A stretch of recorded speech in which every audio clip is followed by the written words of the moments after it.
Infrastructure Protection Standards, CIP standards. The standards established the minimum requirements needed to ensure the security of the electronic information exchange supported the above power system. Yet industry feedback at conferences and meetings before and after the standards are released indicate uncertainty about implementation of the standards. The purpose of this webinar is to guide the execution and reporting of CIP cyber vulnerability assessments of utilities, BES cyber assets, and electronic security perimeters. Cyber vulnerability assessments, CVAs, are needed to meet the requirements of the assessment of BES cyber assets per CIP 10 requirement 3. The CIP cyber assessment process begins with the recognition by the responsible entity that they are required to meet the requirements in CIP 10. Since the CIP cyber assessment process results will include detailed understandings of the ESP and system services, the results of the first assessment can be used to satisfy other documentation requirements. For example, a responsible entity may use initial CIP cyber assessment both to fulfill the requirement for that assessment as well as initial requirement for documentation about the ESP, CIP 5 R1.6. The real first step of the assessment process is planning for the assessment. The next step in the assessment process is conducting the assessment. The third step in the process is reporting the results, and the final step is the mitigation once the report is accepted. A CIP cyber assessment is not something that can or should be taken lightly. The assessment team will need to plan the assessment in close collaboration with the operations and engineering personnel at the responsible entity. There are multiple reasons for careful collaborative planning. The assessment activity will require more resources than just the assessment team. System and network administration personnel will need to support the assessment by providing data and access. This can be a stress on key personnel, especially in conjunction with other audits, assessment, system changes, or other activity. The assessment will need to be scheduled at a time when the operational stresses do not complicate the situation. For example, some regions have bad weather that cause outages during certain seasons. Adding the stress of an assessment to the stresses of responding to outages will cause problems with the operations and engineering personnel who need to work with the assessment. The assessment team will need to consider the scope of the effort. How long will it take? How many assessors will be required? How will data be collected? Who will collect the data? How many systems will be assessed? How many locations? All these questions will need to be answered. Plan the assessment. A project plan is useful when planning for a CVA. It gives the entity the opportunity to determine what resources are needed, such as estimating travel costs, personnel costs, time needed for internal personnel to perform the assessment. Travel is a fact of life in performing CIP cyber vulnerability assessments. If the assessment organization is based in the same location as the responsible entity, the travel costs will be limited to trips to outlying locations such as alternate control centers, generation plants, and substations. More likely, though, the assessment organization is based far enough away for responsible entities that travel, lodging, and food costs can be contributors to the total cost of the assessment. Team identification is the last step in the planning process, but the understanding of team roles and responsibilities is necessary for the beginning of the planning process. Team identification is the assignment of specific individuals to team roles based on knowledge and skills.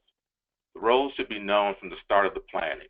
Ideally, an assessment organization can draw upon a diverse set of people and skills to form assessment teams that best fits the requirements of a particular assessment. In the case of the CIP cyber vulnerability assessments, the assessment organization needs access to skills of information technology assessors, control system engineers, and physical security assessors. The team lead is the first role to be fulfilled. The team lead will perform or supervise all of the planning of the assessment. The team lead will lead the team during the phase of conducting the assessment and will manage any changes necessary during that phase. The team lead will ensure that results are reported and the responsible entity gets the support they need during mitigation planning. The team lead will need to have both managerial skills and technical skills to accomplish all of these tasks.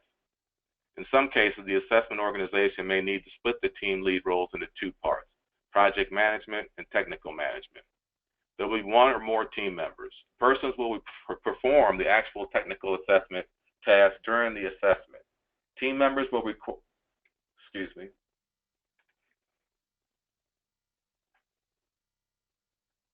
Team members will also provide their part of the results reporting. Team members may also call on to support mitigation planning. Team members are assigned during team identification, and unless the team leads needs specialized expertise during planning, the assessment team needs one or more report writers. The report writer can also play another role in the assessment team, such as team lead or member. The report writer will collect and edit the contributions of the team members and produce the assessment report. Rules of engagement. The rules of engagement should include direction about what activities may take place and what systems of the responsible entity and who may perform those activities. The rules of the engagement need to include decisions about whether activities take place within the primary active control system or some credible substitute. The safest solution is to avoid any active measures in the primary active control system. Passive activities such as network sniffing may be allowed if all parties agree. Credible substitutes for active control systems can include a backup or secondary control system, a testing network, or standalone systems. All substitute needs to be compared to the active system to ensure they are identical to the operation. Steps to include in the project plan. Conducting the assessment will require a careful coordination of resources and access to best cyber assets to balance the needs of the assessment against the operational requirements of the responsible entity. A project plan that includes all the necessary actions of all the participants and a schedule is necessary to the safe execution of the assessment. Determine the scope of the CVA, identify deliverables and resources, prepare data requests, process data, plan approach based on the discovered issues, perform active scan or paper assessment, and consolidate your findings. Conducting the assessment. While the CIP standard does not require an active vulnerability assessment to be conducted for medium impact best cyber systems, only a paper assessment is required. It's highly recommended that the utilities conduct an active assessment if resources are available. Responsible entities should not only conduct the assessments discussed, but also provide the corresponding documentation to support the findings from the assessment.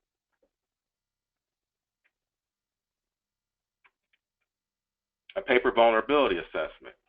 A paper vulnerability assessment, here are the bullet points of the things that need to be covered. Network discovery, review of network connectivity to identify all electronic access points to the electronic security perimeter.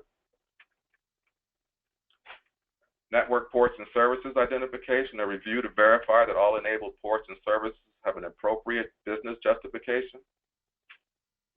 A vulnerability review, a review of security rule sets and configurations, including controls for default accounts, passwords, and network management community strengths.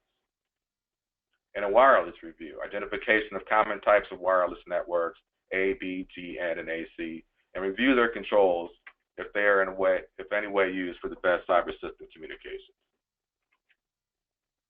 An active vulnerability assessment.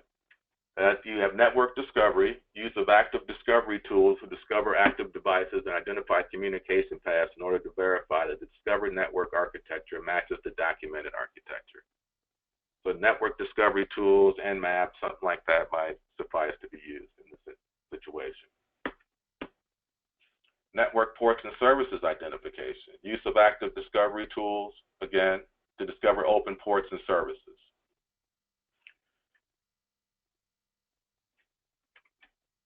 Vulnerability scanning, use of a vulnerability scanning tool to identify network accessible ports and services along with the identification of known vulnerabilities associated with services running on those ports. And wireless scanning, the use of a wireless scanning tool to discover the wireless signals and networks in the physical perimeter of a best cyber systems. Serves to identify unauthorized wireless devices within range of the wireless scanning tool. Once the entity has decided to do a paper or active assessment, the next step is to satisfy the compliance requirements of CIP 10R3 and other standards requirements. The entity should not only conduct the following assessments, but also provide the documentation to support the findings from the assessment. At a minimum, the following assessments should be included. CIP 5R1, Parts 1.1 and 1.2. This would include an assessment include an asset list and/or ESP drawings, and matching up all assets discovered during a physical walkdown of the ESP to the items on the asset list and ESP drawings. So you don't want any rogue devices or anything like that. You want everything on the asset list to show up on your ESP drawings and vice versa. CIP 5R1, Part 1.3. This will include examining a list of rules in the firewall or access control list and a switch, and make sure they demonstrate that only permitted access is allowed, and that each access rule has a documented business justification. CIP 5R1, Part 1.4. This should include a documented process that describes how the responsible entity is providing authenticated access to each dial-up connection. Verify that access control mechanisms are in place for each dial-up access method. CIP 5R1, Part 1.5. This includes verifying that an intrusion detection or intrusion prevention system is implemented to detect malicious communications. This may involve log reviews or SIM events to determine the system is working as intended.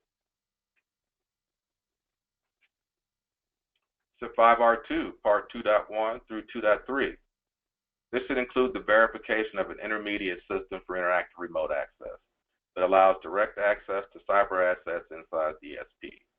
The assessor should verify the existence of multi-factor authentication and encryption when accessing the intermediate system for remote access into the ESP.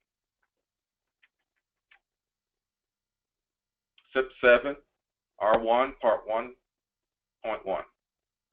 This will include the verification of documentation of the need for all enabled ports on all applicable cyber assets and electronic access points, listing of the listening ports on the cyber assets, and configuration files of the host-based firewalls or other device-level mechanisms that only need needed ports and deny all others by default.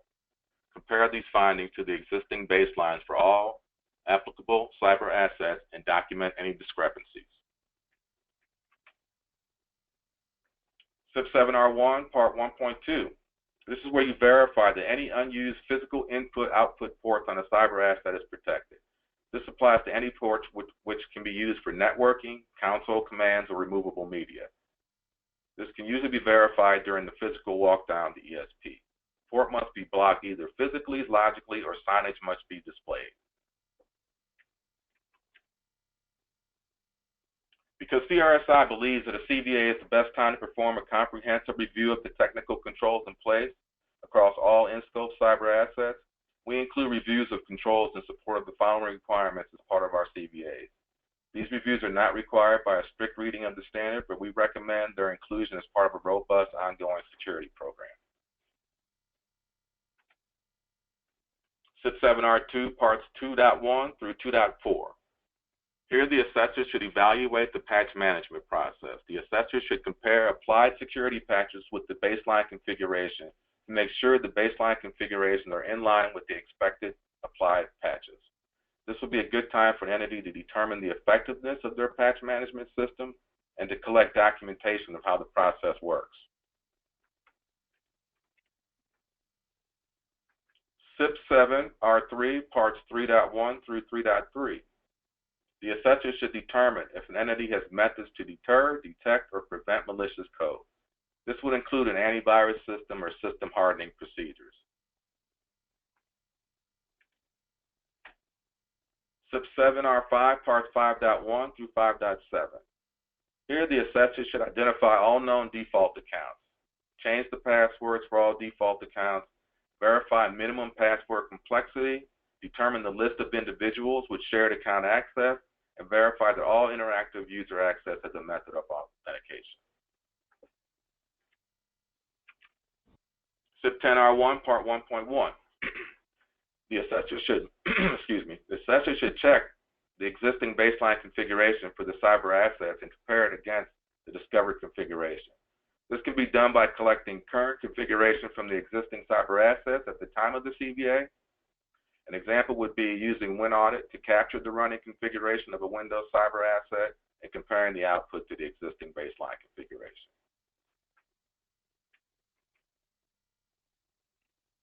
CIP 10R1, Parts 1.2 and 1.3. Here, the assessor should verify the existence of a change management system. The assessor should verify that when a change is made to an existing cyber asset, the baseline configuration is updated to reflect the change and a new baseline is created.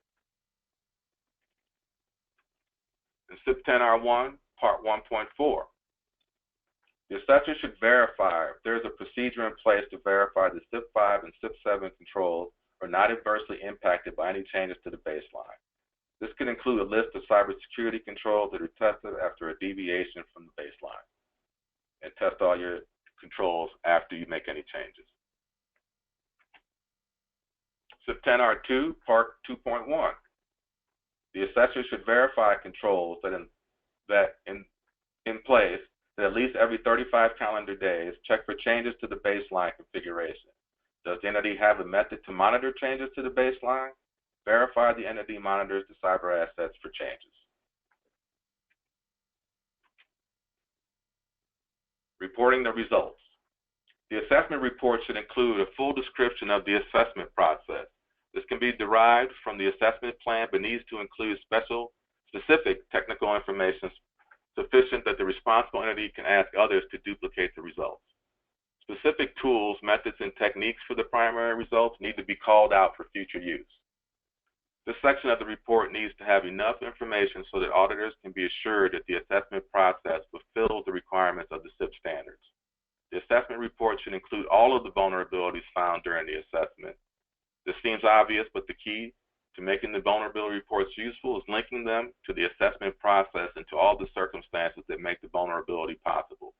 Specific information collected with tools, methods, and techniques needs to be associated with those tools in the vulnerability report section of the assessment report. Planning the mitigation. There's no point to a security assessment unless the owner of the assessment target uses the information provided in the assessment. Assessors must provide enough information to the owner of the assessment target to make an informed choice of mitigation strategies. Assessors should not get deeply involved in the planning and executing the mitigation for fear of losing perspective and objectivity. However, assessors can make recommendations at a general level. The assessors should be available to mitigate planning team as an information resource and critical feedback source. And key takeaways. Entities need to plan for a CVA. Need to make sure that they have their ducks in a row, plan their resources, what it is they're going to do, and what it is they want to accomplish. Assign enough resources. Make sure there's enough people available to get the job done and that everything is complete and full. It is important that an entity covers all related requirements in CIP 5 and CIP 7. The proper team must be assembled. An assessment and mitigation report must be created. Any questions, anyone?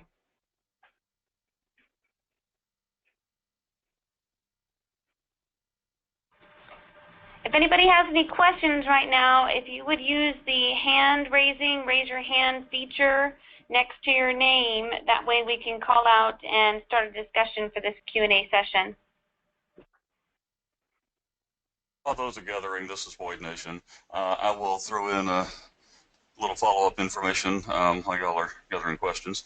One thing that I would look for, that we do tend to look for on this, that if you're performing these yourself, you can sort of get an advantage on internally, is that you want to look for specific failure points on each of these tests. So for example, if you are performing the test for interactive remote access, you want to look for specific areas where either in the past for your organization this has been a failure point, or where from experience that more entities tend to fail in this regard. So for example, on that one, a common failure point is that you have something in your firewall rules which allows inadvertently direct access interactively through the firewall that doesn't come from your intermediate system. So that's one of the things that as you are designing out your test, you want to focus on. You want to focus as you are doing the hand review of those firewall rules, that you're actually looking for spots where you're allowing traffic even if no one ever uses it, it's theoretically possible for someone to gain direct access. And you can walk through that same exercise with each of the tests as you go through them in order to identify not just we're going to perform this in general, because a lot of these tests can be a bit of a blank slate. If you go in, you just take a look at the evidence and say, okay, looks good. If you don't have that set of possible failure points you're looking for, you keep an eye open for anything out of the ordinary, but knowing ahead of time where your likely problems are going to be is a significant issue at times.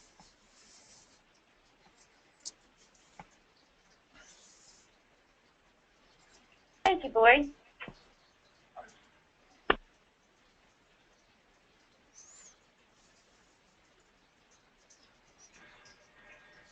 So we had a question, a raised hand from Rodney Winter. Are you still available to ask the question out loud or to type it, Rodney, while we're here?